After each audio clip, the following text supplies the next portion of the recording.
Köszöntöm azokat is, akik néznek, azokat is, akik hallgatnak bennünket. Mondhatom, igen, jó dolog tudni azt, hogy a 2 hetente feltett egy-egy beszélgetésünket a YouTube-on és meg annyi hallgatható felületen rövid időn belül több százezren követik. Nem ritkák nálunk egy-egy podcastra vetítve az 500-600 ezres nézettségi eredmények, és akkor még a hallgatottság számairól nem is beszéltem. És hogy mindezt a kompromisszumok kényszeren nélkül érjük el, azaz nem kell lemennünk kutyába, ahogyan ez nem lenne sértő a kutyákra nézve, az még külön is dagasztja a keblünket. Na, ennyi örömünnep után jöjjön a tartalmi kivonat a mai beszélgetésből. A komplex világra nagyon egyszerű magyarázatokat adó üzenetek azok, amik igazán könnyen el tudnak érni emberekhez. És számunkra egyébként az nagyon nagy kihívás, hogy általában pont ezek azok, amiket nem lehet úgy kiszúrni, hogy 3 felkiáltójel van mögötte, vagy fura a betűtípus, és ezért biztos álhír. Hanem ezeket általában úgy komponálják meg, hogy van egy kis igazságtartalma is, úgy van becsomagolva, úgy van eladva, hogy az ember ezt hajlamos legyen elhinni.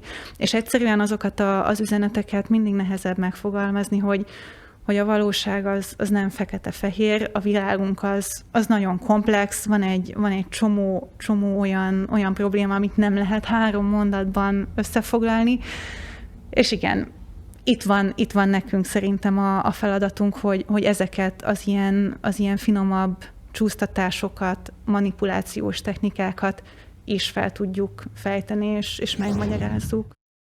De ezután a mai műsornak lesz egy második része is, ahol Geszti Péterrel együtt bejelentünk valamit, amit nagy titokban készítettünk elő. Rögtön csapjunk a közepébe? Hát szerintem, ha nem akarsz még egy reklámot leadni, akkor igen. Na de amíg eljutunk idáig, jön a mai első téma. Az iskolában a kémia órán ugyan elég sokat lehetett hallani róla, de nem vagyok benne biztos, hogy a többség jól tudna felelni arra a kérdésre, hogy mi is az a lakmusz. Azoknak, akik bizonyára tudták, de már elfelejtették, mondom, amit erre a témára készülve frissen kijegyzeteltem a szakkönyvekből. A lakmusz zuzmokból gyártott növényi festék, amelyet egy papírcsíkra, az úgynevezett lakmuszpapírra impregnálnak, és arra szolgál, hogy folyadékba mártva kimutassa, az adott folyadék savas vagy lugos-e. Savas oldatban vörösre színeződik, lugosban kékre. A lakmusz tehát egyértelműen eldönti, hogy lugos-e az adott oldat vagy savas. Manapság persze, amikor számos ország, köztük a mi államunk propagandagépezete is szolgálja azt a célt, hogy minden tény és igazság relativizálható, megkérdőjelezhető, letagadható legyen, lehet, hogy a lakmuszpapír igazsága is erre a sorsra jutna, ugyanis a lugos gyakran savasnak hazudják, a savas lugosnak, de még az is lehet, hogy a lakmusz létezését is hajlamosak lennének letagadni. A magyar sajtó világában idén január óta működik egy szerkesztőség, amely a lakmusz nevet viseli, és épp azzal foglalkozik, hogy ellenőrizze, a nagy nyilvánosságban megjelenő vagy elhangzó állítások megfelelnek-e a tényeknek. Ahogyan saját honlapjukon is fogalmazzák, ha egy politikus azt állítja, hogy esik az eső, egy másik pedig azt, hogy nem, akkor nekünk nem az a dolgunk, hogy mindkettejüket azonos terjedelemben idézzük egy cikkben, és ezzel letudjuk a dolgot, hanem az, hogy kimenjünk az utcára, és megnézzük, hogy esik-e vagy sem, és megérjük, mi a valóság. Mivel a világban és Magyarországon is igen nagy divat lett nyilvánosan is álhíreket, illetve hazugságokat terjeszteni, erről a munkáról és a munka fontosságáról beszélgetek ma Zöldi Blankával, a lakmusz.hu fiatal főszerkesztőjével.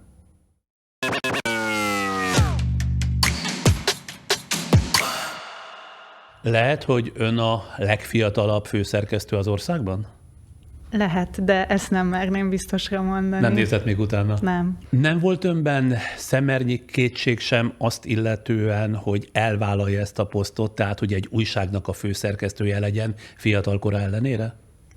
Nem a fiatalkorom ellenére volt kétség, hanem azért, mert nagyon szerettem a korábbi munkámat. A Direkt 36-nál oknyomozó újságíróként dolgoztam nagyon sokáig, és inkább kihívást láttam, valami újdonságot. Korábban nem csináltam olyat, hogy egy projektet igazából a nulláról fölépítsek, összeszedjek egy csapatot. Ilyen szempontból inkább kihívás volt számomra. No, akkor, ahogy szoktuk kezdeni, önnel is úgy kezdjük, röviden az életrajzát ismertetem, hogy legyen aztán honnan elrugaszkodnunk. Zöldi Blanka 1990-ben született Budapesten, 32 éves, pedagógus családból jön, anyja orosz-francia szakos, apja matematika, fizika, biológia szakos tanár és környezetmérnök. Egy öccse van, aki biológus, a Semmelweis Egyetem PhD hallgatója, jelenleg az Egyesült Államokban dolgozik egy kutatócsoportban.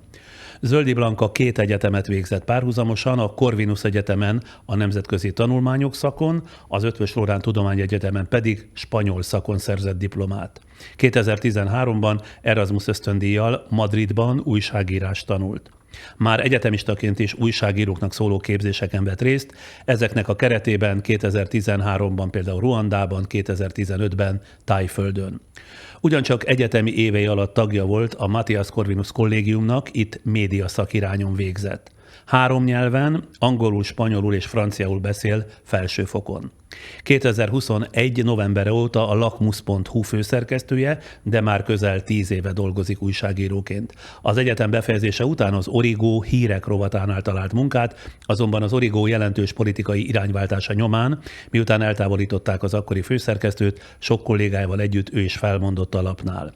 Ezután fél éven keresztül az Abzugnál írt cikkeket, főként szociális témákról, majd a Direkt 36 oknyomozó központhoz csatlakozott, és egy kis brüsszeli kitérőt leszámítva összesen 6 évig írt oknyomozó cikkeket a Direkt 36-nál, a többi közt részt vett több nemzetközi újságírói nyomozásban, például az offshore titkokat feldolgozó Panama, Paradise és Pandora iratok feldolgozásában, aztán a magyar letelepedési kötvényüzlet visszásságainak feltárásában, valamint csaknem 5 éven át a miniszterelnök Orbán Viktor családjának állami üzletekben való részvételét nyomozta végig és tárta fel kollégáival együtt.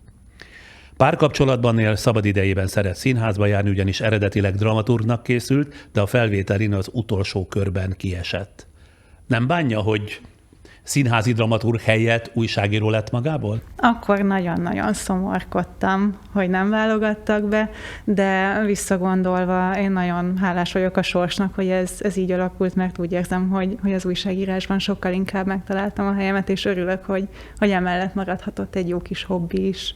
Mindjárt elkezdjük az érdemi beszélgetést, de támogatónk jelentkezik be nem több mint 5 másodpercben.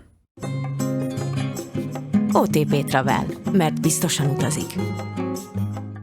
Tehát itt vagyunk Zöldi Blankával, a tényellenőrző lakmus.hu főszerkesztőjével. Mint előzőleg mondtam, ön ugye korábbi munkahelyén több jelentős oknyomozó újságcikket írt, jegyzett, annak ellenére, hogy fiatal, ráadásul hölgy. Gondolt-e bármikor is arra, fogalmazódott meg bennem, különösképpen, hogy olvastam az ön cikkeit, hogy ha újságíró oknyomozásra adja az ember a fejét, annak nagyobb esélye van bármilyen értelemben vett retorzióra. Tehát bármikor is tartott-e egy esetleges retorziótól, hogyha ilyen szakmát űz? Én amikor az egyetemről kikerülve elkezdtem az Origónál dolgozni, akkor nem gondoltam volna egyébként, hogy ilyen irányba fogok menni a későbbiekben. De hogy jött akkor ez egyáltalán?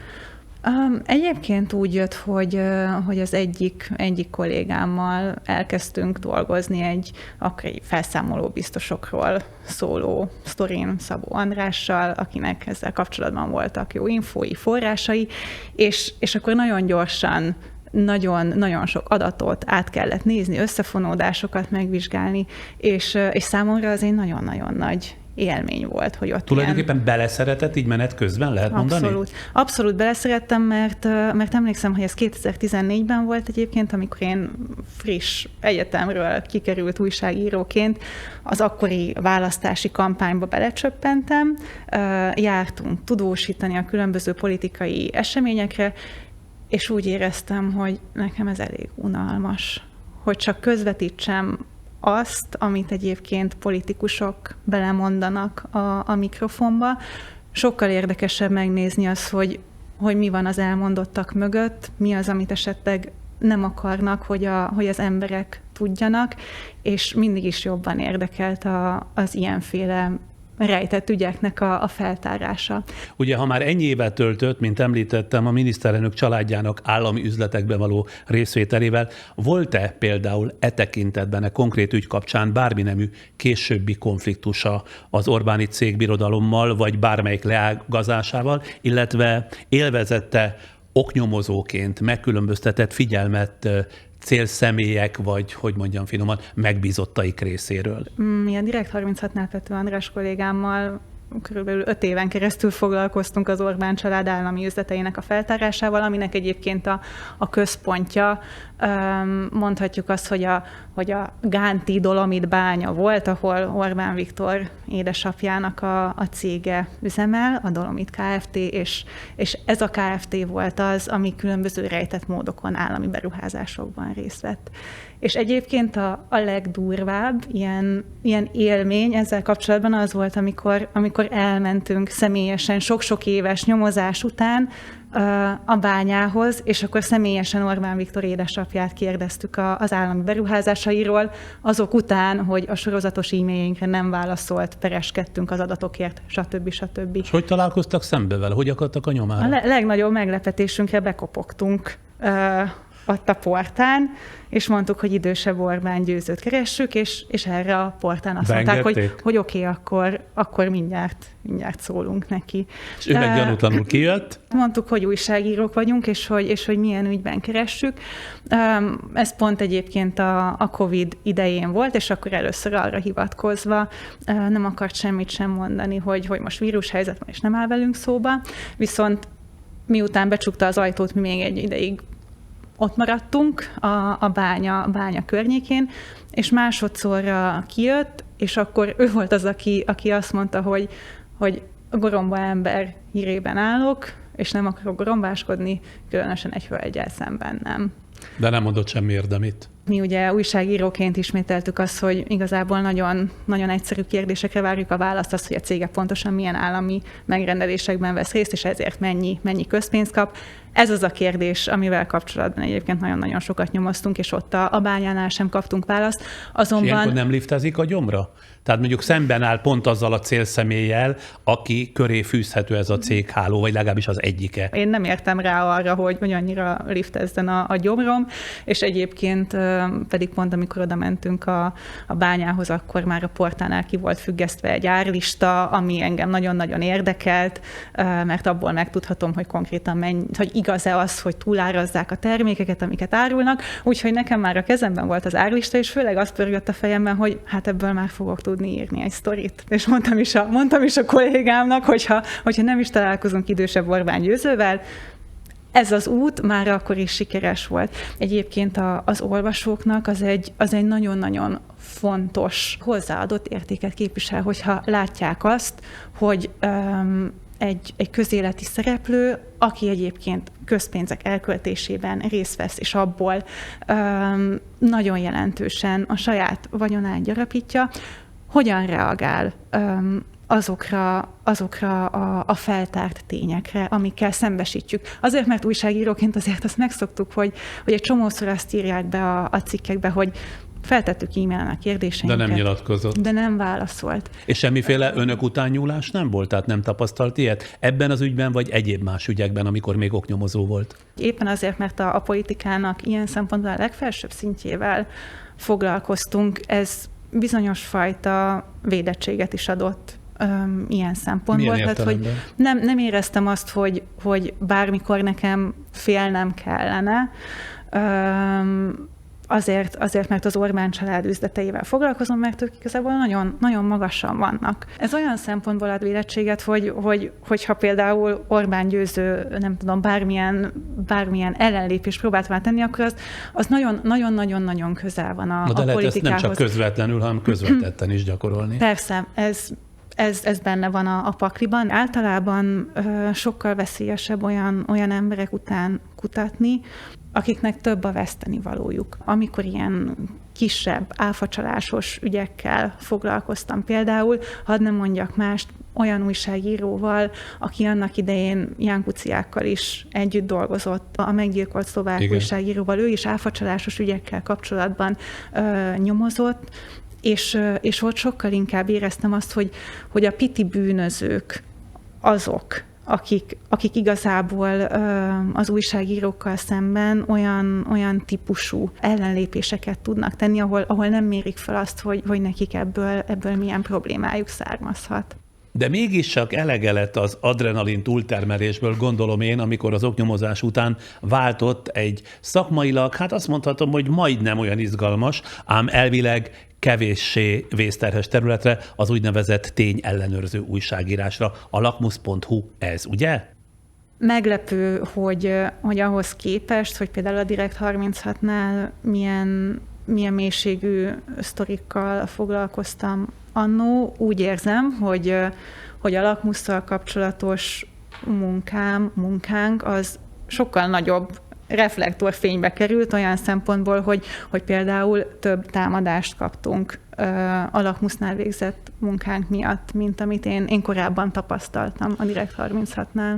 Akkor inkább úgy kérdezem, hogy mivel győzte meg magát arról, hogy a tényellenőrző lakmus.hu vezetése izgalmasabb lesz, mint a korrupciókban, összefonódásokban, lenyúlásokban térdig gázolók leleplezése? Volt bennem egy természetes kíváncsiság egyrészt, másrészt meg nagyon nagy kihívásnak tekintettem azt, hogy hogyan tudunk azokhoz az emberekhez is eljutni, akik egyébként például oknyomozó cikkeket nem olvasnak, vagy egyébként tényellenőrzéssel foglalkozó oldalakat alapból nem ismernének, és mégis nagyon sok hamis információt hisznek el azzal kapcsolatban, ami az életüket alakítja. Tehát nekem főleg ez volt a kihívás. Egy év elteltével hogy látja, igaza lett?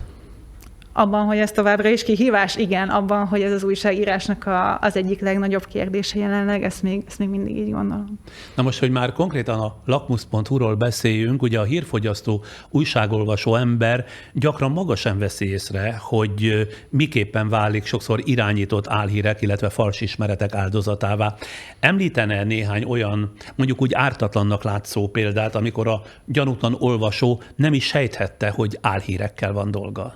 Január volt, amikor Márki-Zay Péter, akkori miniszterelnök jelölt, megemlítette egy olyat, hogy az államnak inkább az egészségügybe kellene fektetnie, mint hogy Orbán Viktor Gráci magánklinikás útjait finanszírozza.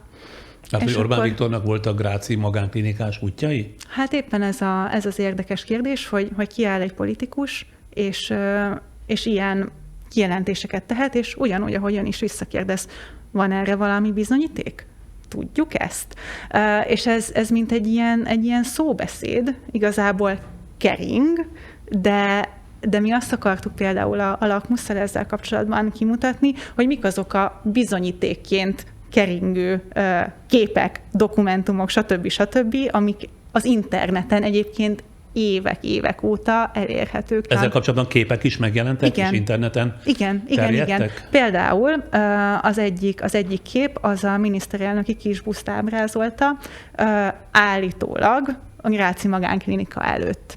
És akkor ezt, mint egy ilyen bizonyítékot az emberek ilyen kommentekben az interneten szokták egymással közölni, és akkor kicsit utána néztünk például ennek a képnek, utána kérdeztünk, hogy hát ez már alapból gyanúsnak tűnik, mert nincsen a kisbuszon rendszám, stb., de pár kérdésből kiderült, hogy például ez a kép, az valójában Balatonfüreden készült 2016-ban a Fidesz kihelyezett frakcióülésén, és pont az egyik 444-es újságíró Botos Tamás készítette, akitől segítséget kértünk a cikknek az elkészítéséhez. Hogyan tudtak a szerző nyomára jutni? Tehát rendben van egy képük, ami terjed az interneten a kisbuszról, hogy ott áll a Gráci klinika előtt. Hogyan indulnak el, míg eljutnak odáig, hogy leleplezzék, hogy hoppá, ez nem is ott, nem is Grácsban, hanem Balatonfüreden készült? Ez Diószegi Horváth Nóra kolléganőm készítette ezt a cikket. És milyen korrekt, mindenkinek bemondja a nevét, ez szép dolog. Ezt nagyon-nagyon fontosnak tartom, szép mert dolog. Egyébként tényleg, tehát hogy csapatmunka, abszolút. És én egyébként végig izgultam ezt a nyomozást, Nórával együtt nézegettük azt a terjedő képet, és akkor először azt mondtuk, hogy csak nézzük meg a gyanús jeleket, például a fényképeken megtaláltuk azt, hogy az állítólagos Gráci magánklinikának milyenek az ablakai, milyen a kocsi feljáró, stb. Ezeket összehasonlítottuk. De akkor oda mentek Grazba is? Nem, interneten elérhető Ja. fényképeket néztük meg ezzel kapcsolatban, és amikor már ott voltunk, hogy hát jó, az ablakok azok nem pont úgy néznek ki, mint ezen a képen, stb.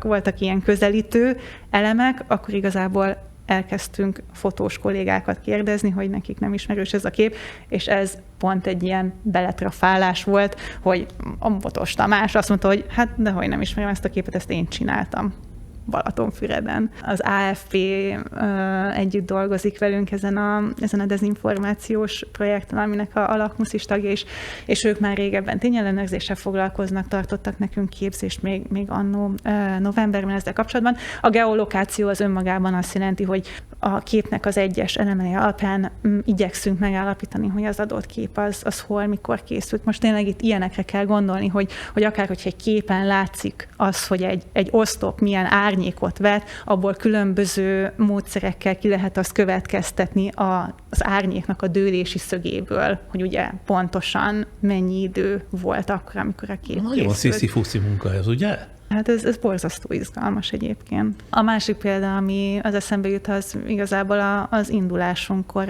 az egyik első cikk, amit írtunk, azzal kapcsolatban, hogy a Fidesz hamis statisztikákra alapozva állítja azt, hogy a nem átalakító műtétek veszélyt jelentenek a gyermekeinkre, mert egész Európában hát gyakorlatilag úgy adták elő, mint hogyha futószalagon alakítanák át a kiskorú óvodások nemét, szülői beleegyezés nélkül.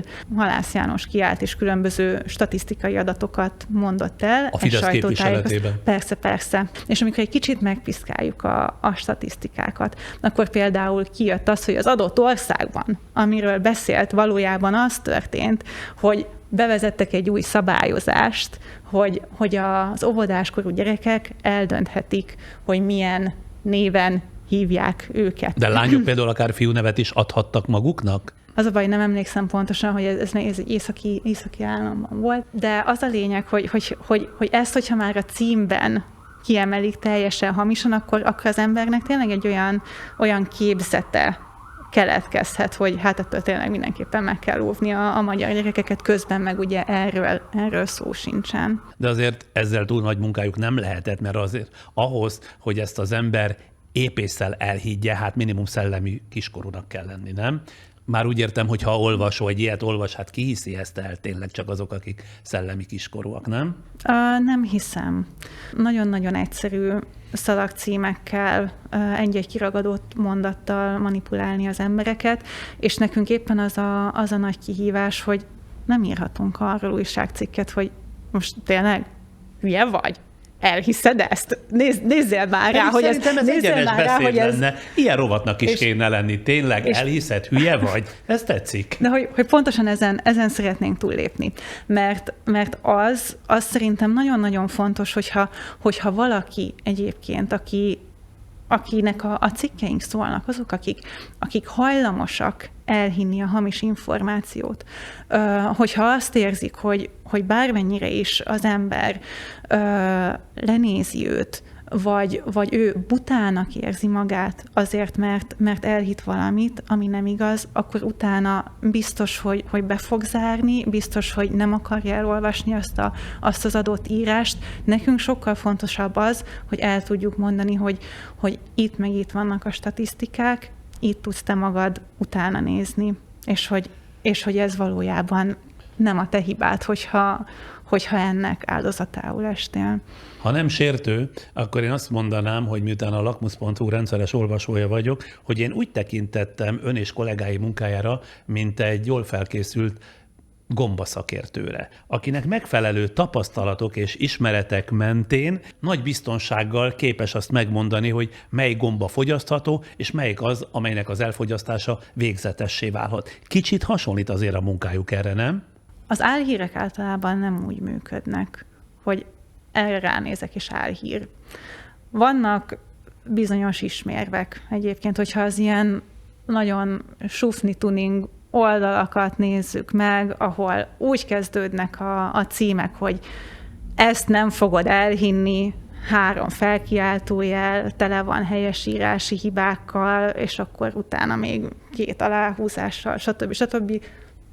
Vannak ilyenek. Itt tudnak működni gombaszakértőként. Így úgymond könnyű, meg vannak ilyen tippek, megnézem az URL-t, egy valódi működő csatornáról van ez szó, vagy egy teljesen valaki által összerakott névtelen szájtról, vagy például bizonyos információk csak képként terjednek Facebookon. Tehát, hogy vannak olyan ismérvek, amiket nagyon-nagyon könnyű kiszúrni. Viszont azt látjuk, hogy azért a közbeszédben, a közgondolkodásban általában nem azok, amik igazán nagy hatással bírnak, hanem pontosan az olyan szereplők, akik egyébként saját motiváltságból gyakran direkt terjesztenek hamis információt. És ezek úgy vannak megkomponálva, hogy az ember ezt könnyen elhihesse. Mennyivel könnyebb azt mondani, hogy háborús infláció, mint azt mondani, hogy az infláció az már korábban kezdődött, strukturális problémákról van szó, a háború az valóban az egyik oka az inflációnak, de egyébként nézzük meg, hogy még pontosan milyen komplexebb folyamatok vannak a háttérben. Na jó, persze, hogy ezt könnyen mondani, de hát emögött politikai szándékosság van, mert nem akarja a kormány azt bevallani, hogy az infláció általa vagy tőle gerjed, nem pedig feltétlenül a háborútól, hiszen már sokkal korábban, hónapokkal a háború kitörése előtt is beindult igen hevesen az infláció. A komplex világra nagyon egyszerű magyarázatokat adó üzenetek azok, amik igazán könnyen el tudnak érni emberekhez. És számunkra egyébként az nagyon nagy kihívás, hogy általában pont ezek azok, amiket nem lehet úgy kiszúrni, hogy 3 felkiáltójel van mögötte, vagy fura a betűtípus, és ezért biztos álhír. Hanem ezeket általában úgy komponálják meg, hogy van egy kis igazságtartalma is, úgy van becsomagolva, úgy van eladva, hogy az ember ezt hajlamos ilyen elhinni. És egyszerűen azokat az üzeneteket mindig nehezebb megfogalmazni, hogy a valóság az nem fekete-fehér, a világunk az nagyon komplex, van egy csomó olyan probléma, amit nem lehet 3 mondatban összefoglalni, és igen, itt van nekünk szerintem a feladatunk, hogy ezeket az ilyen finomabb csúsztatásokat, manipulációs technikákat is fel tudjuk fejteni, és megmagyarázzuk. Igen, ám csak hát roppant nehéz, már csak mennyiségi alapon is a dolgok, ugyanis annyi az álhír, és különösképpen az utóbbi 2-3-4 évben ennek igazán divatja vagy keletje van, hogy tulajdonképpen minden hír mellé egy ellenőr hírt kéne pakolni, hogy ez most igaz vagy álhír. De ki győzné ezt? Tehát önök egy kis szerkesztőség, hányan dolgoznak? 6-an dolgozunk most. Hát ugye, hogy mondjam, csebben a tenger önök, lehet azt mondani. Én nem szeretem egyébként az álhír kifejezést, mert az nagyon, tehát hogy ez nagyon politikailag motivált tud lenni. Én általában azt szoktam, hogy a hamis információ, félrevezető információ. Szóval inkább azt szerintem most az elmúlt években a nagyon látványos, hogy ezeknek milyen hatása tud lenni. Láttuk a Covid-járványt, láttuk az Oroszország által Ukrajna ellen indított háborút. Fél ország már orosz párti, miközben orosz megszállás alatt élt az ország évtizedeken át. Megáll az ember esze, hogy ezek hova tették az emlékeiket, amikor itt orosz fennhatóság volt, hogy egy fél ország, vagy ha nem is fél, de igen jelentős mennyiségű ember orosz párti szemben a szerencsétlen, háborúban megnyomorított ukránokkal.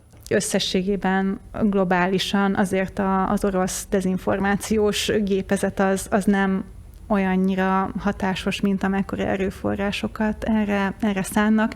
Hogy ön szerint nem olyan hatásos az orosz azért dezinformációs így van, hullám, mint azért, amennyi pénzt költenek rá? Tehát, hogy összességében azért a nemzetközi közvéleményben azt nem sikerült széles körben elterjeszteni, hogy valójában Oroszország háborúja az jogos azért, mert... Hát mert valószínűleg több a kritikus hajlamú, épesző ember szemben Magyarországgal, ahol nagyon sokan tényleg, őket is egyébként áldozatnak tekintem, elhiszik ezeket a dezinformációkat, és egy idő után magukénak vallják. Csak attól tartok, hogyha olvassák az önök lapjában ennek a tényszerű leleplezését, akkor is inkább bezárul és önmagának hisz, semmint az ismeretlen lakmus.hu-nak. Szóval nehéz a dolguk, ezt akarom ezzel mondani. Nehéz, de az a célunk, hogy egyenként megcáfolt hírmorzsákat adjunk, és nem is ez a célunk, hogy vakon higgyenek annak, hogy hát a Lakmus azt mondta, vagy bármelyik újságíró azt mondta. Sokkal inkább célként tudjuk megfogalmazni azt, hogy az emberek kezébe eszközöket adjunk. Az, hogy egy-egy példán keresztül megmutassuk azt, hogy mik azok a források, amik megbízhatóak, hogyan lehet egy-egy információt ellenőrizni, erre milyen eszközök vannak, mi az, amit majd legközelebb, hogyha találkozol egy hasonlóan hamis információval, akkor te fel tudsz használni. Tehát a hírleleplezése mellett adnak némi módszertani ismertetőt is? Abszolút, mi igyekszünk minden cikkünket úgy megírni, hogy teljesen átlátható legyen az a folyamat, amit mi újságíróként végigkövetünk.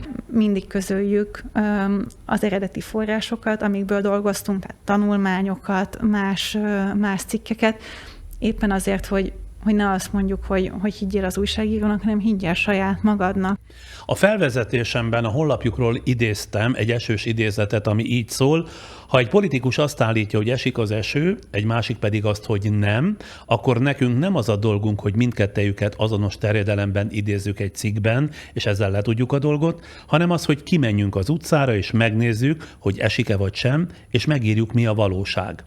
Erről az idézetről nekem az jutott az eszembe, hogy a rendszerváltás után valóban sokáig az volt a szokás a magyar médiában, sőt, azt hiszem, hogy sajtóetikai normát is csináltak belőle, hogy egy-egy közéleti vitaműsorban meghívták azt is, akiről tudható, hogy konzekvensen hazudik, meg meghívták azt is, aki a hazugságot cáfolni volt képes, és a nézőre, hallgatóra bízták annak eldöntését, hogy szívének melyik a kedvesebb. Na most az újságírónak vagy a műsorvezetőnek így aztán nem is volt más feladata, mint megadni a szót hol ennek, hol annak a kettejük közül.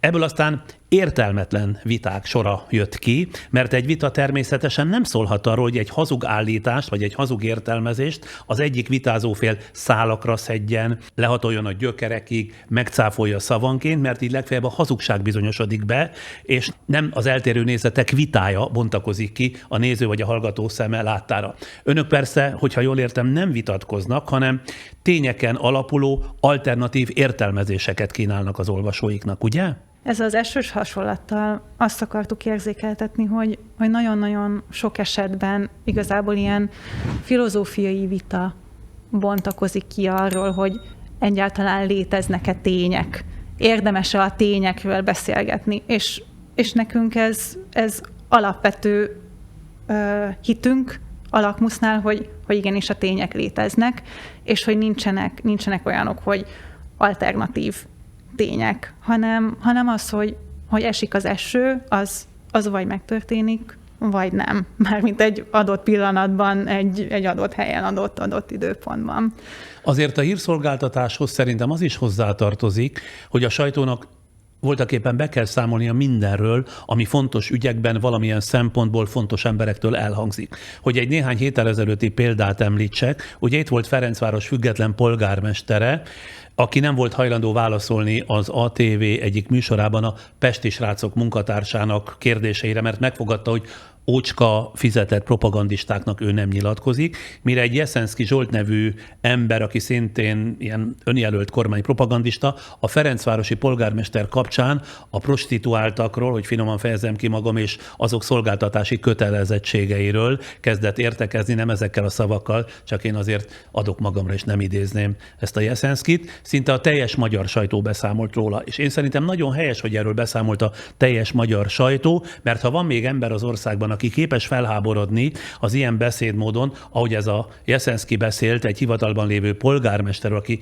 még nő is, tudnia kell, hogy hol tart ma például a kormány propaganda, illetve annak csatolt része. Oda akarok csak kiukadni, hogy a hírszolgáltatásnak azt is közölnie kell, az én véleményem szerint, ha valaki azt állítja, hogy esik az eső, noha mindenki tudja, hogy nem esik, nem? ennek szerintem van helye, amellett viszont az igazi újságírói munka az abban áll, hogyha emellé kontextust is tud tenni, hogyha emellé nem kritika nélkül, hanem az információkat ellenőrizve tudja az ember ezeket közvetíteni, mert egyébként mikrofonálványként működik az újságírás. Azt akarom tulajdonképpen megtudni, hogy önök csak tényeket közölnek, vagy véleményeket is vizsgálnak? A tényellenőrzésnek vannak bizonyos keretei, hogy egyáltalán mit tudunk ellenőrizni, és sokszor megkapom ezt a kérdést, hogy a tényeket egyáltalán miért kell ellenőrizni. Már csak azért is, mert a klasszikus újságírásnak régen alapfeladata volt, hogy úgy kezd hozzá az újságíró, hogy ellenőrzi a tényeket, és utána írja meg belőle vagy a hírt, vagy a tudósítást, tehát minden az ellenőrzéssel kezdődik. Így van, és valójában az történik, hogy a kimondott állítások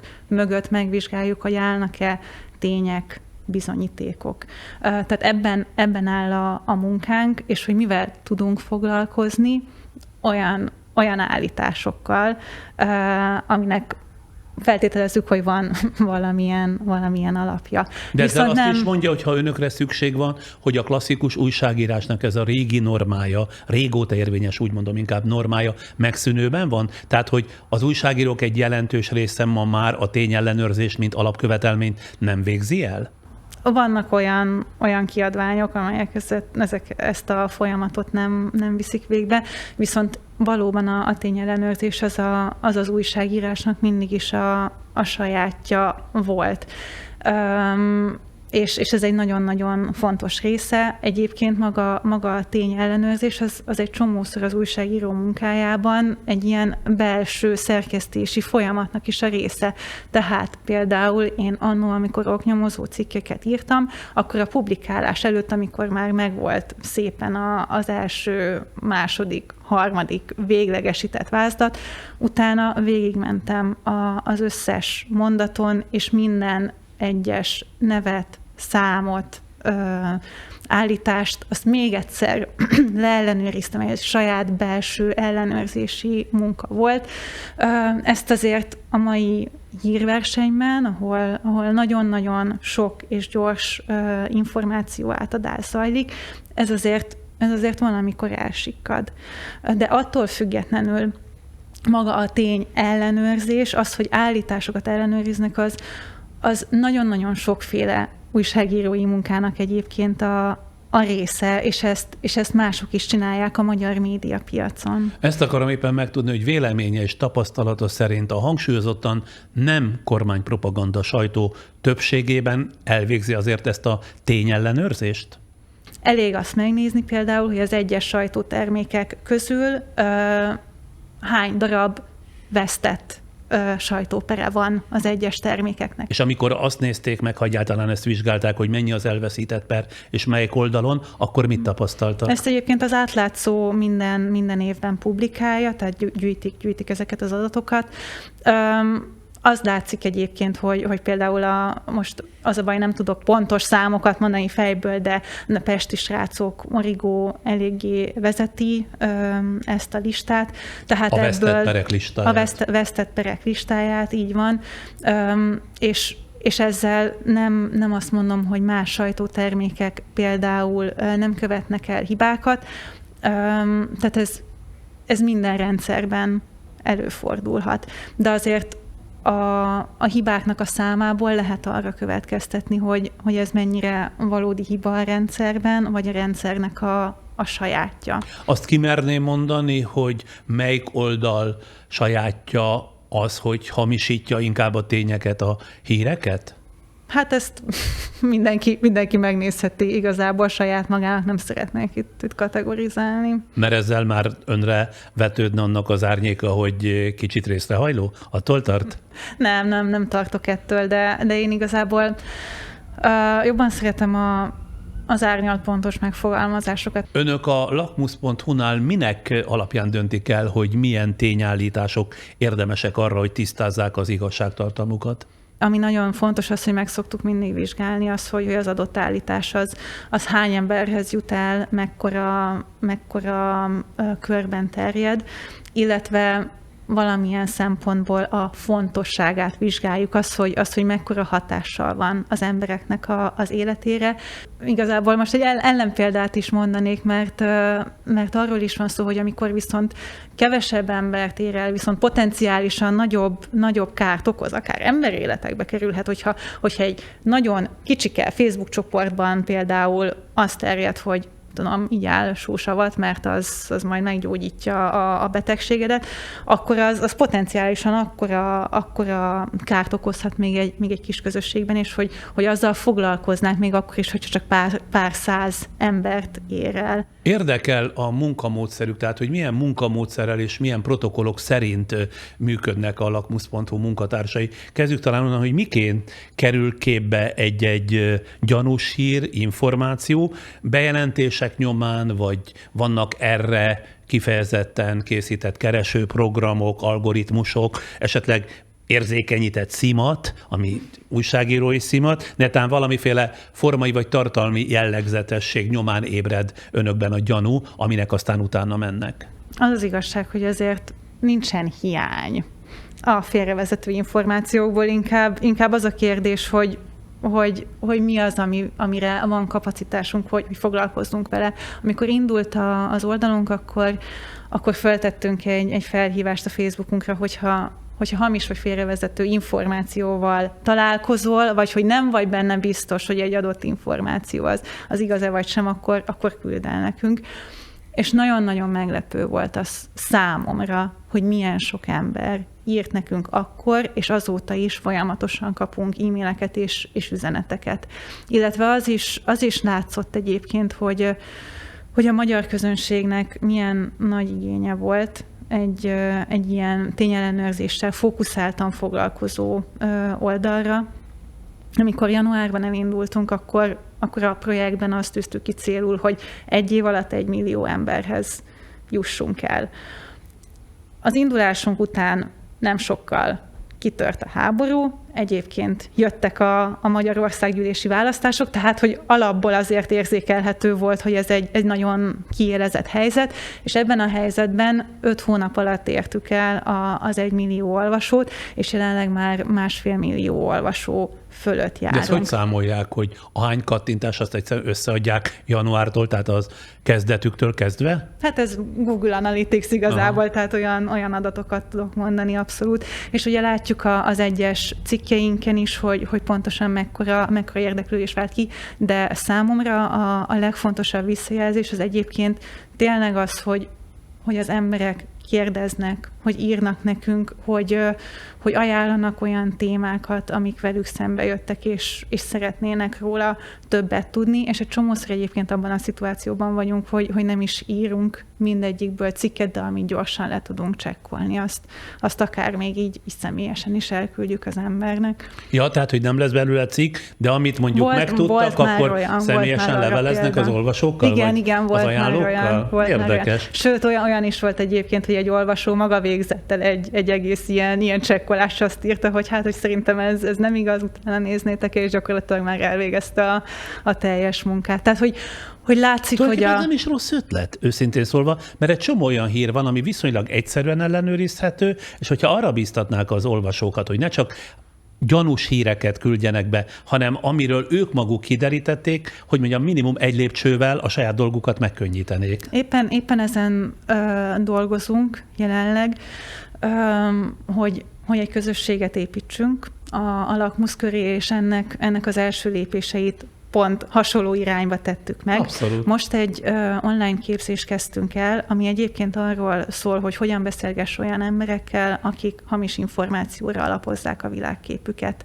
Képzeljük el azt, hogy mindenki például hányszor került olyan szituációba egy családi vasárnapi ebédnél, vagy például egy baráti társaságban, hogy azt mondja, hogy inkább erről ne is beszélgessünk, mert hogy lehetetlen lesz dűlőre jutnunk, vagy hogy rácsapta valakire a telefont, vagy inkább megszakította a kapcsolatot bizonyos emberekkel. Erre van önöknek módszertana, hogy ilyen esetben hogyan kell eljárni a türelmesebb félnek?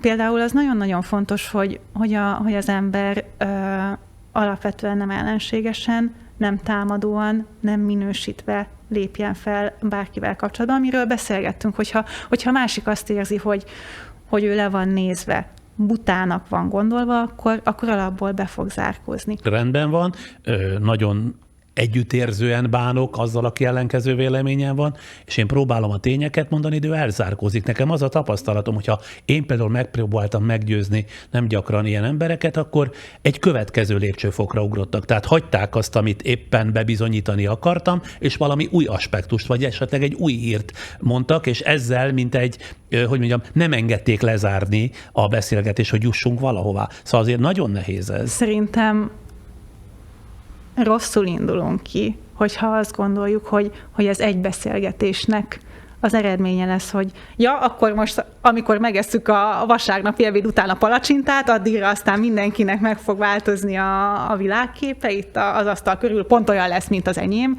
Nem ez a kívánatos. Ezt látni kell, és szerintem rengeteg türelemmel, sok folytatásos részletben? Rengeteg türelem kell hozzá, rengeteg odafigyelés, és szerintem sok kérdés és megértésre való törekvés. Szerintem nagyon sokat tudunk azzal elérni, hogyha megpróbáljuk megérteni a másikat.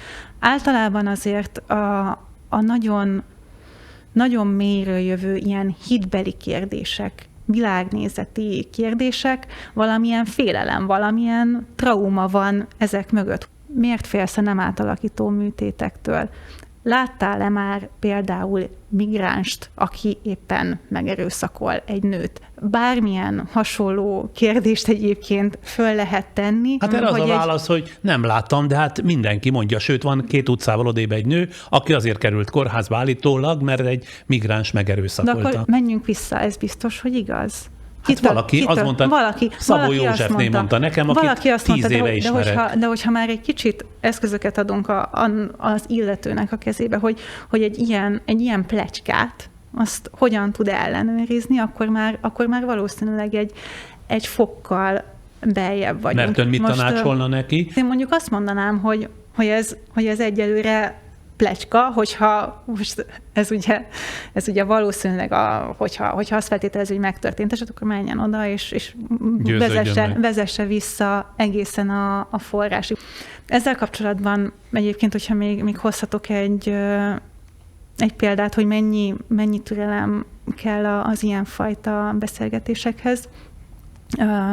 Nemrég jelent meg egy nagyon érdekes dokumentumfilm az orosz-ukrán háborúval kapcsolatban. Andrei Losák nevű rendező szétrombolt kapcsolatok fogják játszani a januári budapesti dokumentumfilmfesztiválon.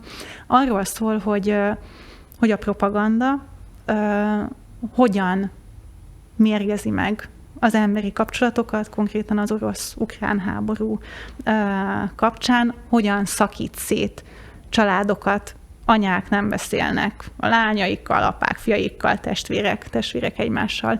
És van egy Londonban élő orosz pszichológusnő, akinek az édesanyja Oroszországban él, és teljes mellszélességgel támogatja az orosz inváziót.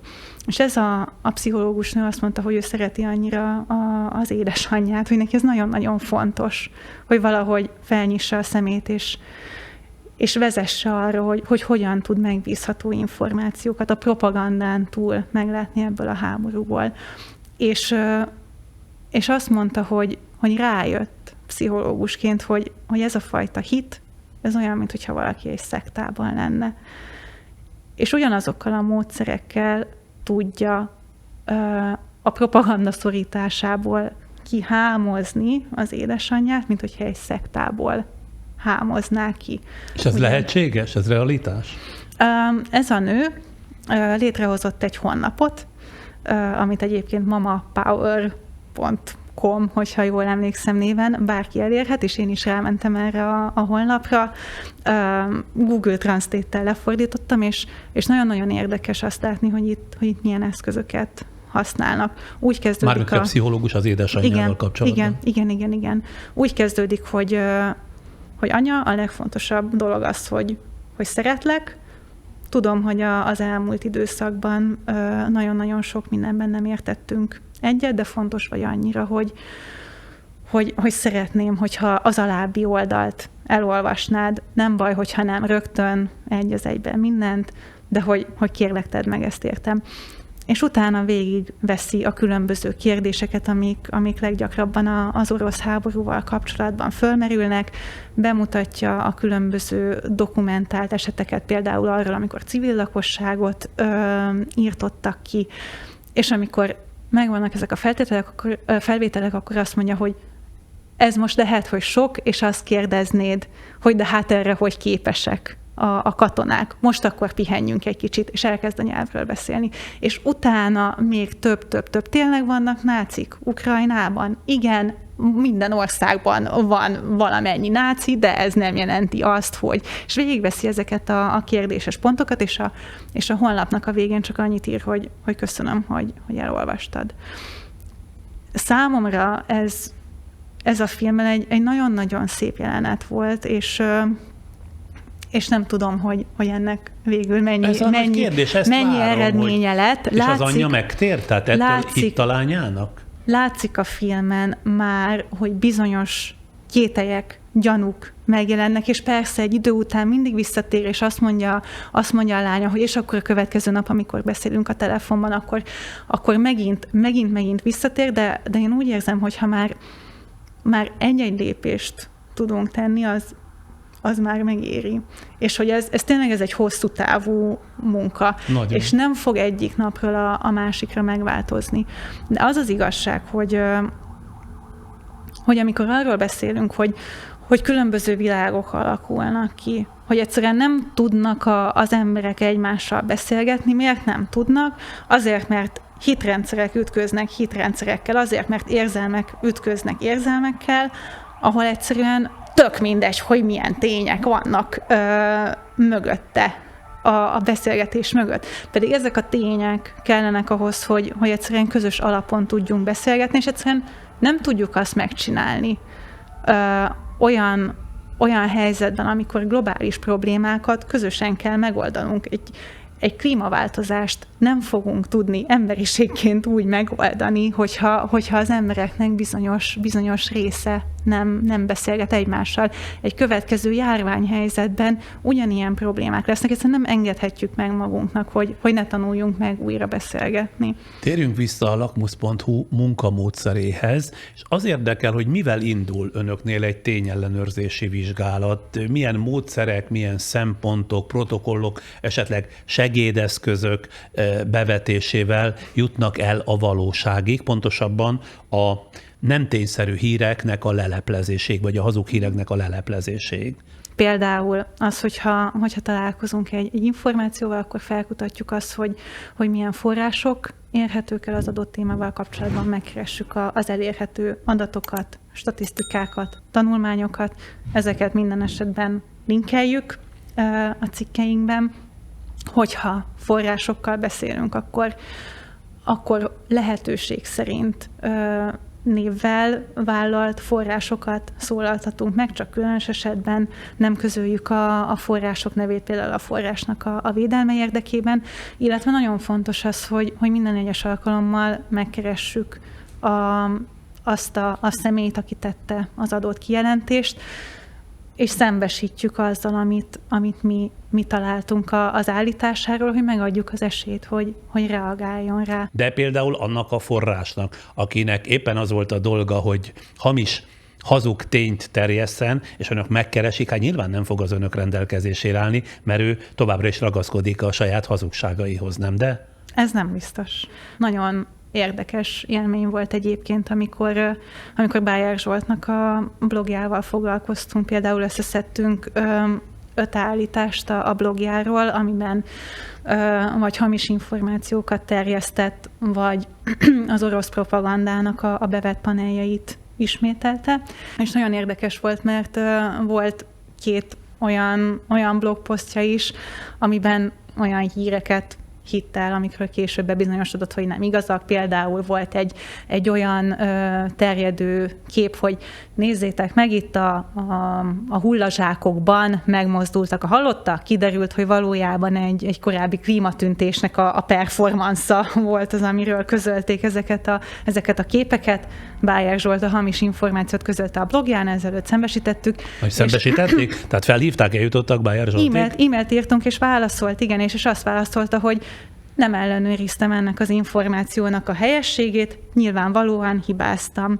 És egy másik esetben azt is mondta, hogy utána néz, és hogyha valóban úgy látja, hogy nem igazat írt, akkor majd helyreigazítást fog közölni a blogján. Nem tette meg azóta. Csak akkor ilyenkor önök közzé teszik a saját levelezésüket? Igen, hogy legalább igen. dokumentálva legyen az önök oldala is? Igen, abszolút. Tehát ezt minden esetben megtesszük, hogyha érkezik válasz. Általában azt szoktuk csinálni, hogy beteszünk egy képet magáról a válaszról, de ez megint oda vezet vissza, hogy ez ugye alapvetően az újságírásnak egy alapelvárása lenne, hogy azt a személyt, vagy intézményt, akiről cikket írunk, annak adjunk lehetőséget arra, hogy reagáljon. De azt is kell látni, hogy nagyon-nagyon sokszor csak azért küldünk kérdéseket, hogy itt van egy bizonyítékok nélkül közölt állítás, kérjük ossza meg, hogy milyen bizonyítékok támasztják alá ezt az információt. És nagyon-nagyon sokszor az is információ, hogyha nem válaszol. Hogyha nem válaszol. Persze. Így van. Mennyire egyedülálló a munkájuk, bár itt már utalt rá, hogy azért valamiféle nemzetköziség van területen, tehát a hírek, tények ellenőrzésére olyan nemzetközi intézményi hálózat már létezik, ami hasonló kollektív együttműködésben tevékenykedik, mint mondjuk az oknyomozó újságírás frontján a Predator nemzetközi kémszoftver esetében működött, vagy a több országot is érintő offshore simli leleplezése során. Tehát, hogy azért van már valamire utalt egy ilyen nemzetközi szervezet, ugye? Így van, ez az egész kezdeményezés, ez az Európai Uniónak a dezinformáció ellenes stratégiájának a része, és mi is egy EU-s pályázatnak az eredményeként indultunk, jöttünk létre, és nem egyedül dolgozunk ebben a projektben, hanem az első körben részt vett velünk a Media Universalis Alapítvány, ami az ELTE-nek a kutatóiból összeálló akadémiai csapat, akik kutatásokat végeznek dezinformációs témában, illetve részt vett az AFP, a francia hírügynökség, akik már korábban is más tényellenőrző központokat működtettek más országokban, és ők a nemzetközi tapasztalatot tudták hozni ebbe a projektbe. Másrésztről pedig van egy IFCN, a nevű szervezet, ez International Fact Checking Network, ami szintén a világszerte működő tényellenőrző központoknak egy ilyen ernyőszervezete, és ahhoz, hogy valaki ennek a tagja lehessen, bizonyos kritériumoknak meg kell felelni. És mi már a Lakmusz indulásakor úgy alakítottuk ki a módszertanunkat, hogy ezeknek a kritériumoknak megfeleljünk, és pont azok tartoznak ide, amiket így végig soroltunk az előbb. Na most készülve az önnel való találkozással én alaposan átbújtam a lakmusz.hu-t, és azért néhány olyan dologgal találkoztam, amit szóvá tennék itt most. Például, ugye a pedagógus és diák tüntetések heteit éljük, egy sor iskola fotót, ábrát közölt a Facebookon. Ezeken életkor szerint felsorakoztatta a tanárait, hogy bizonyítsa, mennyire nem vonzó a fiataloknak a pedagógus szakma. Önök utána néztek annak, hogy igazat mondanak-e ezek a képek, majd azzal az összefoglalóval tették közzé a kutatásaik eredményét, hogy idézem, az országos arányok valóban aggasztók, de ez korán sem csak a magyar oktatási rendszer problémája. Kérdezem én, na és egyáltalán hogy jön ez ide? Senki sem mondta, hogy ez csak a magyar probléma, de önök, akik a tényeket kutatják, bizonyára tudják, hogy a pedagóguskar előregedésénél nem ugyanazok az okok játszanak közre Magyarországon, mint mondjuk a fejlett iskolarendszerű Finnországban, mert itt egy tudatosan lepusztított magyar oktatási rendszerrel van dolgunk. Akkor egy ilyen sommás megállapítással hol érik el a céljukat? Itt egy háttértudást adunk az olvasónak, és egyébként adunk egy ilyen nemzetközi kitekintést is, hogy Na de én csak ezzel vitatkozom. Miért kell ezt egymás mellé állítani, amikor két különböző, nagyon különböző alapról van szó? Szerintem az nem baj. Hogyha teszünk nemzetközi kitekintést ebben a tekintetben, azok után, hogy felsoroljuk a cikkben például azt, hogy egyébként a pedagógusok nem csak azért tüntetnek, mert most nem tudom szó szerint idézni egyébként az, hogy korán sem csak a magyar oktatási rendszer problémája. Valóban elismerik, hogy az arányok aggasztók, de ez nem csak a magyar oktatási rendszer problémája. És szóval ez a lead. Igen. Csak az a probléma, hogy ezzel a kitétellel épp önök relativizálják szerintem a magyar pedagógusok, diákok, szülők tiltakozásait. Ugyanis ha más országokban is így van, hogy jelentősen öregszik a tanártársadalom, és ez nem csak a magyar oktatási rendszer problémája, akkor ezzel azt mondják, hogy mi a fenét ugrálnak itt ezek a tanárok, szerintem diákok, meg szülők. Ezt. Hát nekem erről ez jut az eszembe, mert rögtön mellé teszik, hogy de hát Finnországban is öregszik. Én úgy vagyok vele, hogy szerintem az mindenképpen jó, hogyha az ember ezek után kérdéseket tesz, és pont amiről beszéltünk korábban, hogy nem akarjuk megmondani senkinek, hogy mit gondoljon a világról, meg hogy milyen... De azt sem érzékel, hogy ezzel relativizálják a problémát?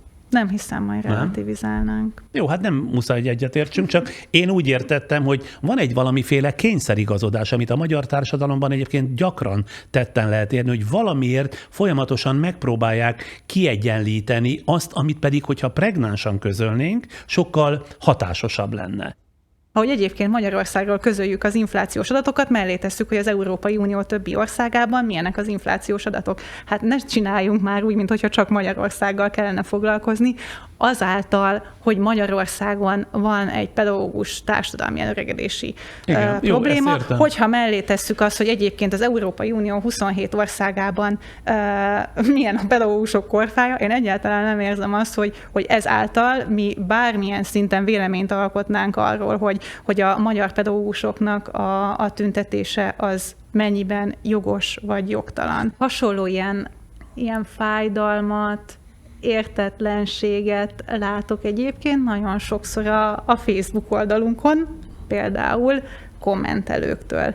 És az is nagyon-nagyon érdekes, hogy amikor az egyik, nem tudom, például a kormányoldalról írunk, akkor azt kapjuk meg a kommentelőktől, hogy hát, ugye nem tudom, Soros fizetett minket, és azért írunk erről, hogyha pedig Márki-Zay Péterről írunk, akkor biztos a Rogán minisztériuma fizetett minket. Tudom, hogy támadják önöket, írtam ezt is, hogy eleve a balos újságírás krémjének nevezték ugye azokat az embereket, akikből a lakmus.hu szerkesztősége megalakult, mások cenzornak minősítik önöket, noha aki így beszél, az nyilván nem tudja, hogy mi a cenzor, mert önöknek nincsen lehetőségük, hogy mondjam, megjelenést letiltani, szóval, hogy támadások keresztüzében élnek, de nincs önökben kényszeres kiegyensúlyozás? Nincs ilyen szerkesztőségi norma?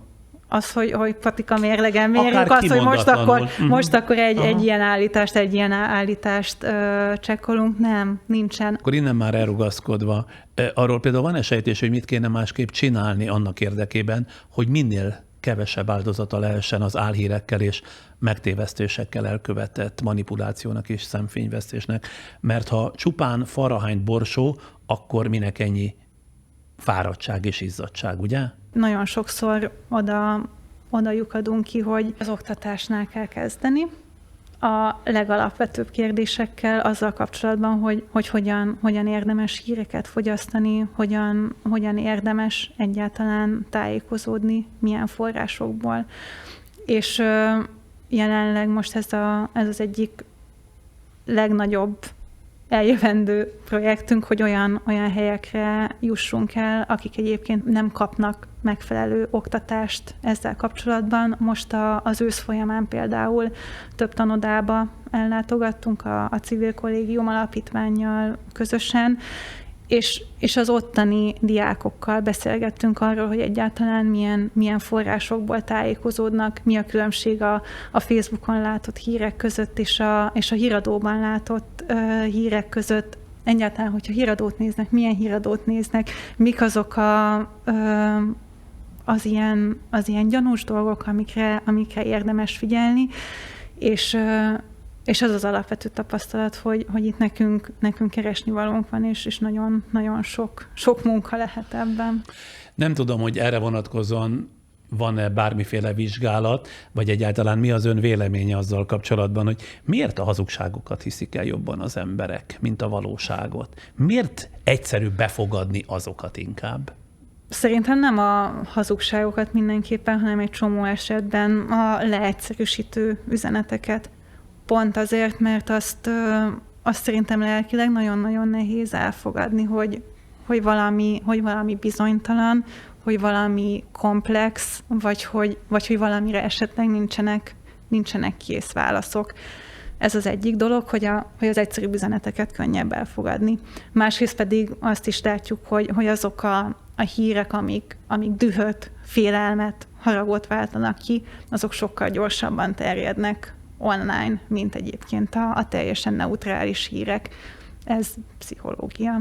Talán az is pszichológia, hogy a másik oldalt kérdezzem, hogy és az miért van, hogy a nagyon sok pénzzel eltartott kormánypropagandisták terjesztik a hazugságot. Az a dolguk, hogy megtévesszék az embereket. Szóval, hogy arra gondolok, hogy újságírásra adja a fejét, az valamiféle elkötelezettséget vállal a valóság mellett, nem? Pénzért, pusztán a pénz az így meg tudja. Ez már csak a véleménye, nem a főszerkesztő véleménye, hanem a magánember, vagy az újságíró véleménye érdekel. Volt egyébként saját tapasztalatom ezzel kapcsolatban. Egy ismerősöm, akivel annó még médiára jártunk együtt, ugyanazokat a médiás órákat hallgattuk, és később elkerült a TV2-höz, ahol ez 2015 környékén volt, amikor azt mondta, hogy oké, ő szeretne a tévében dolgozni, de hogy nem szeretne olyan dolgokat csinálni, amik ellentétesek az ő értékrendjével, és az volt a megállapodás, hogy akkor külpolitikai témákkal foglalkozik kizárólagosan, de mit ad Isten? Hát 2015-ben jött egy menekültválság, ami ugye külpolitikai téma volt, de végül egészen erős belpolitikai felhanggal. Egy ideig csinálta, aztán megpróbált egy olyan részlegen dolgozni, ahol nem tudom, csak ilyen szórakoztató tartalmakat gyártott, és az igazság, hogy szerintem nagyon-nagyon sok ideig az ember benne tud abban lenni, hogy igazából én csak egy kis része vagyok a gépezetnek, és nem rajtam múlik, és távol tudom magam tartani az igazán kényelmetlen dolgoktól. De hát hosszú távon ugye valaki és más valaki, és még más valaki összeadva működtet egy egész rendszert. Most tartanánk pár másodperces szünetet, addig jönnek a támogatóink, és aztán már személyesebb, de még az újságíró szakmára vonatkozóan személyesebb kérdésekkel folytatjuk, jó? A világ szépségei felfedezésre várnak. OTP Travel, mert biztosan utazik. Folytatjuk, de előtte arra biztatom nézőinket, ha a YouTube-on követnek bennünket, hogy iratkozzanak fel, mégpedig úgy, hogy a képernyő alatt inkább balra található feliratkozás gombra, és mellette a kis sengőre egyet-egyet kattintanak. De a Facebookon is jó néven veszük természetesen, ha követnek bennünket, ott ez a követés gombot szükséges megnyomni egyszer. És akkor folytatjuk Zöldi Blankával, aki a tényellenőrző lakmus.hu főszerkesztője. Ugye Erasmus ösztöndíjjal egy madridi egyetemen is tanult újságírás, de eredetileg az ELTE spanyol szakán végzett, és mellette a Corvinus Egyetem nemzetközi tanulmányok szakán is diplomázott. Az angolon kívül, hogy elmondtam, franciául és spanyolul is beszél. Ön mellesleg nyelvzseni? Tehát, hogy felsőfokú végzettsége van 3 nyelvből, ez azt jelenti, hogy könnyen, gyorsan tanul meg egy idegen nyelvet?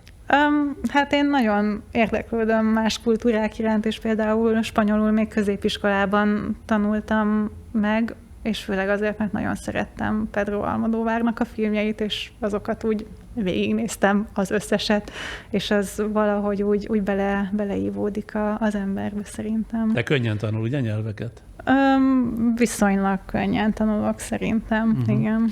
Szakmai konferenciák és továbbképzések keretében kora ellenére már bejárta a félvilágot, Johannesburgtól Rigáig, Ruandától Tájföldig. Mi a legemlékezetesebb tapasztalat ezekről az utakról? Például Tájföldön nagyon meghatározó élmény volt, amikor elmentünk az északi régióban, az Iszán nevű kisebbségi csoportnak az egyik ottani kis falujába, ahol egy közösségi rádiót működtettek, és azzal a lelkesedéssel, hogy még akkor is, hogyha nekik ez nagyon-nagyon kockázatos, mert Tájföldön borzasztó, szigorúak voltak az azzal kapcsolatos szabályok, hogy egyáltalán mit lehet mondani a királyi családról, mit lehet mondani a politikáról, és mit lehet mondani például a környezetkárosító projektekről, amik ott abban a régióban nagyon nagy problémát jelentettek. Tehát gyakorlatilag saját szabadságukat is kockáztatva, ilyen kis bádog lemezekből összetákolt rádióállomáson tájékoztatták a közönséget, és az számomra például nagyon motiváló volt azt látni, hogy milyen nehéz körülmények között. Hogy így is lehet. Hogy így is lehet, és nem attól függ, hogy az embernek milyen gyönyörű berendezése vagy stúdiója van, hanem az, hogy mennyire elhivatottan csinálja azt, amit fontosnak tart. A világban tartott előadások közül az egyik, amit kijegyzeteltem, az amerikai Texas állambeli szimpózionon, például újságírás, a tekintélyelvűek, a populisták és a megosztottság világában címmel tartotta. Ezen a szimpózionon nagy derültséget keltett, amikor arról beszélt, hogy Magyarország miniszterelnöke közölte az akkor éppen rövid időre ellenzékiként működött Hír TV-vel, hogy fake newsnak nem nyilatkozom, és ugye ön sem voltak hajlandók regisztrálni Orbán sajtótájékoztatóján, így aztán kénytelen volt repülőre ülni, és meg nem állt Brüsszelig, ahol aztán föltette a saját kérdéseit egy idegen országban a saját miniszterelnökének. Ilyen rámenős, látszólagos szelídség ellenére? Én azt veszem észre, hogy nehéz helyzetben az ember úgy tud működni, hogyha kiteszik az ajtón, akkor bemászik az ablakon. Megkeresi azokat a lehetőségeket, amikkel meg tudja szerezni az adott információt. És egyébként maga az, amikor Brüsszelbe utaztam megkérdezni Orbán Viktort, az édesapjának az állami beruházásairól, az szinte egy kézenfekvő lehetőségnek tűnt, mert nem régen, tehát akkor pár hónappal korábban költöztem haza Brüsszelből, ilyen szempontból még ismertem is a terepet, és hallottam azt, hogy az ottani sajtótájékoztatókon kevésbé szűrik meg az újságírókat. És mivel mondott itthon valami érdemét Orbán? Adott egy bizonyos magyarázatot azzal kapcsolatban, hogy az édesapja fővállalkozóként és alvállalkozóként nem vesz részt a munkákban. Látszódott rajta az, hogy nem érzi kényelmesen magát egy olyan szituációban, amikor tényekkel szembesítik, és egyébként nagyon érdekes volt, mert látszott, hogy magyarázkodásra kényszerült. Ezzel kapcsolatban viszont a végén ugye nála volt a mikrofon, és egy olyan ponton, amikor azt tudta mondani, hogy akkor ön is elismeri, hogy ebben igazam van, utána kikapcsolta a mikrofont, szóval ez ilyen szempontból egy egyenlőtlen játszma volt, viszont látszott, hogy ennek mekkora jelentősége volt, hogy tudtunk vele személyesen beszélni, mert akkor még nem volt bizonyítékunk, de pont pár hónappal későbbre érett be egy közérdekű adatigénylési perem, amit indítottam ebben a témában, és akkor már ki tudtam azt mutatni, hogy alvállalkozóként is részt vett az édesapja különböző állami beruházásokon. Tehát, hogy ez nagyon, nagyon érdekes, és szerintem egy csomó esetben az van, hogy a politikusokat rá kell kényszeríteni arra, hogy szint valljanak bizonyos a magyar témákban. politikusokat. De ugye azt jól vettem észre itt a beszélgetés során is, hogy ön egy szenvedélyes újságíró, tehát mára azzá érett. Önmagát is belülről úgy érzékeli, hogy ez fűti, ez tüzeli ez a szakma. Én nagyon szeretem ezt a szakmát, mert hogyha például feltárjuk a korrupciós eseteket, a gazdasági visszaéléseket, akkor például az úgymond megspórolható közpénz, hogyha ezek a visszaélések nem lennének, akkor arra lehetne használni, hogy például majd a nagymamám, hogyha arra lesz szükség, jó kórházba kerüljön, ahol tudják kezelni. Hogy majd a gyerekeim, a születendő gyerekeim jó oktatást kapjanak. Tehát én azt érzem, hogy azt tudom a munkámmal ehhez az országhoz hozzátenni, hogy a visszaélésekre fölhívjam a figyelmet, és ezzel kapcsolatban dolgozzak. Nagyon örülök, hogy ennek apropóján, hogy most már majdnem 1 éve működik a lakmus.hu, megismerkedtünk, és nagyjából én látom azért az ön fejlődés történetét 10-20-30 év múlva, ha ezen a pályán marad, és remélem, hogy ezen a pályán marad. Köszönöm szépen. Köszönöm én is. Zöldi Blankával, a tényellenőrző lakmus.hu főszerkesztőjével beszélgettem, és amennyiben munkánkat elismerik, kifejezhetik ezt a képernyő alatt a köszönetgombra kattintva. Most jön 5 másodpercben támogatónk, és utána hip-hop, már itt is terem, Geszti Péter, mégpedig egy komoly bejelentéssel. OTP Travel, mert biztosan utazik. És akkor már itt is vagyunk Geszti Péterrel, mert bejelenteni valónk van. Rögtön csapjunk a közepébe? Hát szerintem, ha nem akarsz még egy reklámot leadni, akkor igen. Indul mához 1 hétre a jövő csütörtökön, ezen a csatornán, a Friderikus Podcaston, a Geszti Plus. Ez a te találmányod, mármint az, hogy én nekem legyen nálad műsorom, aminek nagyon örülök.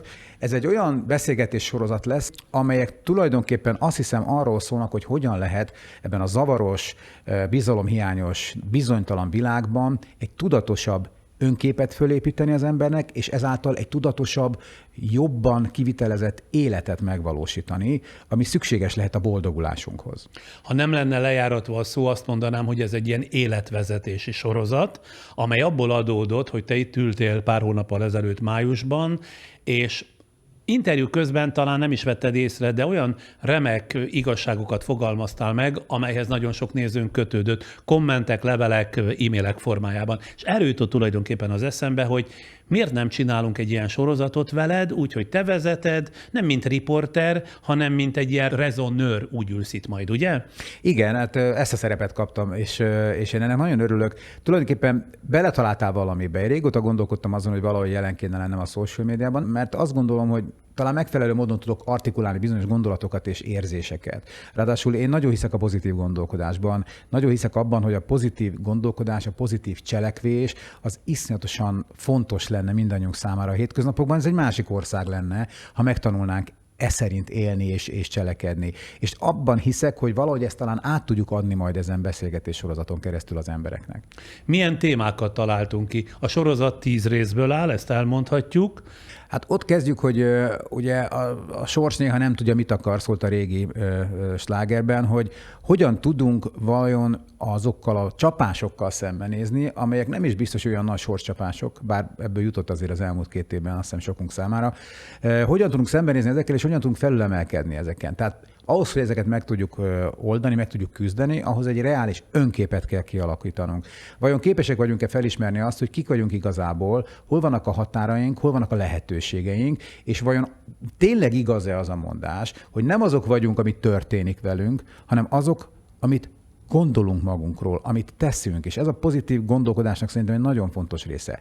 Az első műsor témája ki vagyok én. Ki vagyok én. A másik ugye az, hogy hogyan tudom kitágítani a lehetőségeimet. Mi az, amit örököltem a szüleimtől, mi az, amit sémaként nem kéne, hogy tovább vigyek, mi a pozitív, mi a negatív az életemben, és ezekkel hogyan tudok megküzdeni. Hogyan tudunk a sémáinkon túllépni, amelyek esetleg foglyulejtenek minket.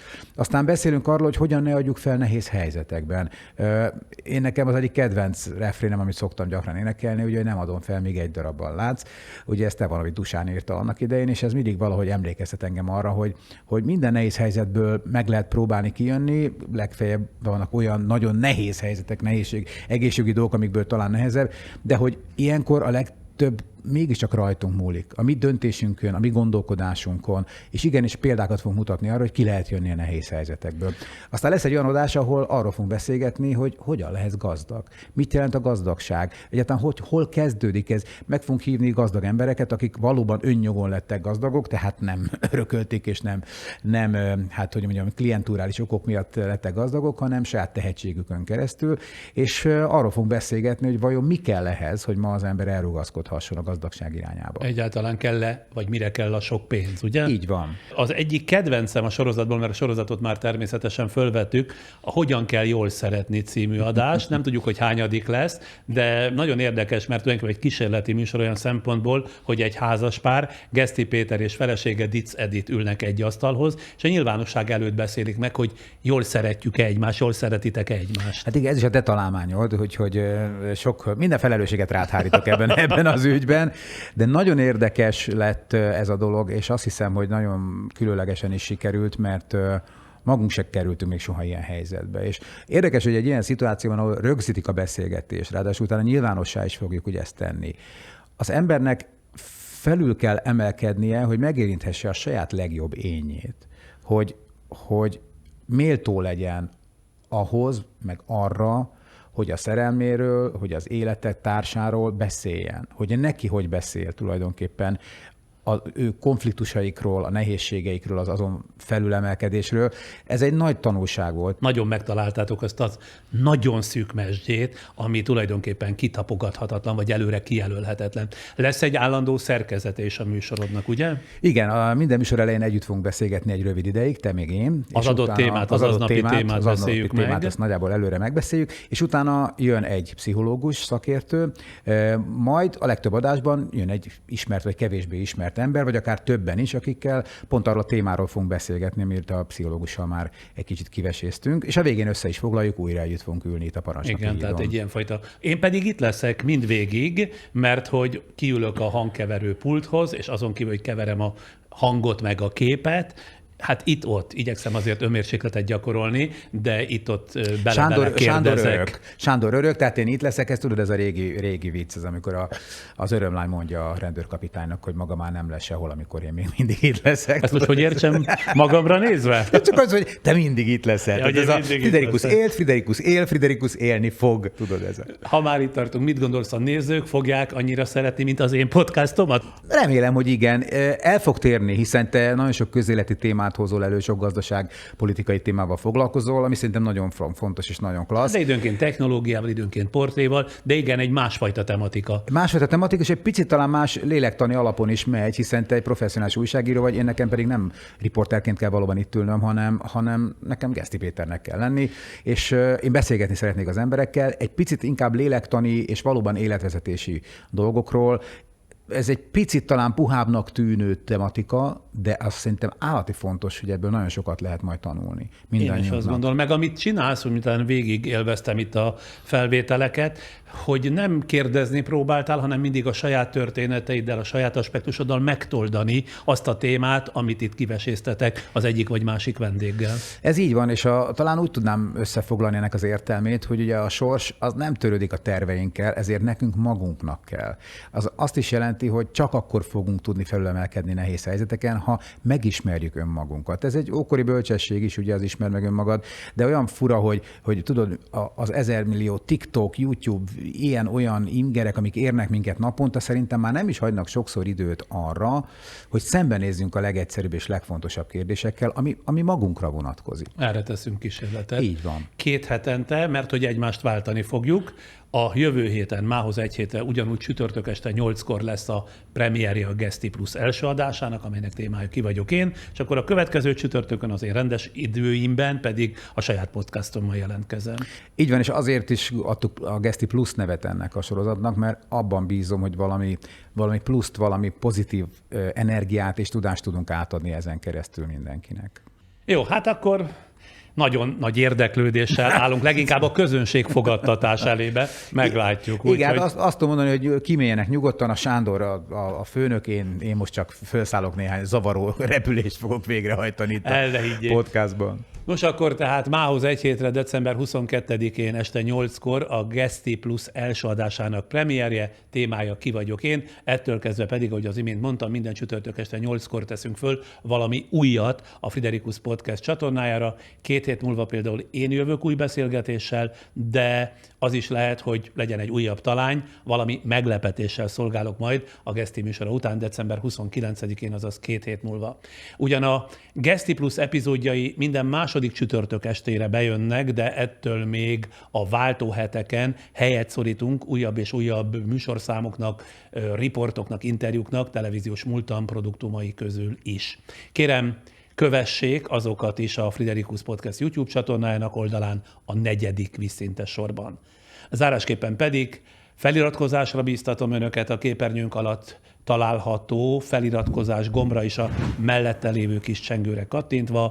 Ezúttal, vagy ezért, vagy ennek folytán mindig értesítést fognak kapni, ha új tartalom kerül fel a csatornánkra, de feliratkozhatnak a Facebookon is, ott a követés gombra kell kattintani ahhoz, hogy értesüljenek új tartalmainkról. És persze osszák meg adásainkat, azt is kérem, terjedjenek azok minél szélesebb körben. Mára ennyi volt, mához egy hétre este 8-kor pedig jön Geszti Plus premierje, mához 2 hétre pedig a Friderikus Podcast újabb adásának premierje. Premier topzódás. Viszlát!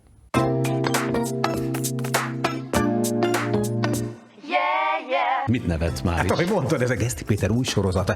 Geszti Plus Podcast, a szabadság bennünk lakik. Az önismeret tanulható, és ezzel együtt sajátítjuk el a társismeretet is. Felhívtam az anyukámat, hogy képzeld el, megkaptam az első fizetésemet, és nem értette, hogy ezt hogy lehet megkeresni. Többen nem is tudjuk, hogy akarunk élni, csak követünk mindenféle példákat, meg illúziókat, amelyekre nem is biztos, hogy szükségünk van, mert nem tudjuk, hogy kik vagyunk. Mikor döntjük el azt, hogy a személyiségünket hagyjuk a sötét zónába szaladni, vagy pedig jó emberek akarunk lenni. 40 éves kora után mindenki felelős a saját arcáért. Azt kell elhitetni és megértetni például a zenés színházi színésszel, hogy rá nincs szükség. De miért mondod ezt? Hát ezt tapasztalom 30 éve. Hát alapvetően azt fogjuk keresni, hogy hogyan formálhatjuk a személyiségünket, kik vagyunk mi magunk, hogyan tudunk változtatni a személyiségünkön keresztül az életünkön, hogyha leragadtunk valamiben. De te egy ilyen rezonőrként oda teszed mindig a magadét, a saját tapasztalatodat, a saját gondolatodat? Ez lenne a cél. Rögtön azt keresed egy helyzetben, hogy ott hogy fognak veled bánni. Hát nyilván ez ugye azért van, mert úgy nőttem fel, hogy családról családra, tehát nem kellettem senkinek. Nem tudjuk, hogy amikor a párunk föltesz egy kérdést, például, hogy mit szeretnék ma este, nem is tudom, de ha szeretsz, akkor kitalálod. Én már ebben nem biztos, hogy elbuknék. Mész előtte mutatod, hogy jól vagy, Ditke. Az, hogy majd megszülettek a lányaink, ez valóban, hogy van neked ez egy ilyen, ez egy másfajta összetartozást hozott a mi életünkben. Abban talán tudok másoknak segíteni, hogy ők is megtalálják a választ. Igaz-e az, hogy olyan sémákat ismételgetünk magunknak, amelyeket a szüleink súgnak a fülünkbe, és ezektől sokszor meg kéne szabadulni, és valamikor nagyon is ragaszkodni kell hozzá. Hol találjuk meg az emberi élet egyensúlyát, ami lehetővé teszi azt, hogy legalább egy rövid ideig, vagy akár hosszabb ideig is boldogok, vagy boldogabbak lehessünk, mint amilyennek érezzük magunkat. Nagyon fontos, hogy a boldogság nem a negatív gondolatok hiányát jelenti, amit leginkább a kapcsolatainkban élhetünk meg. Tehát magyarul, akinek jók a társas kapcsolatai, aki nyitottan él, annak sokkal nagyobb esélye van erre. Ugye Zsolt azt mondta, hogy mikor lesz a Székelyből román, ha átjön Magyarországra, és mikor lesz belőle magyar, ha megmessze a Monteverestet. Ez tudod ugyanaz, mint hogy a bevándorlók nem fájnak akkor, hogyha egy első osztályú foci csapatban játszanak. De nem mindig is volt egy szándék, hogy adni kéne az embereknek, az egész életemben mindig ezt kerestem. Azt mondtad, hogy felvonod a szemöldöködet, hogyha valaki azt mondja, hogy ő tudja, hogy kicsoda. Ez azért is van, mert annyira dinamikusan változik tulajdonképpen a személyiség, hogy ma nem az vagyok, aki voltam 3 évvel ezelőtt. Az csak egy nézőpont, hogy én most én ki vagyok. Mert én vagyok mindenki, aki voltam a fogantatásomig. Abban talán tudok másoknak segíteni, hogy ők is megtalálják a választ.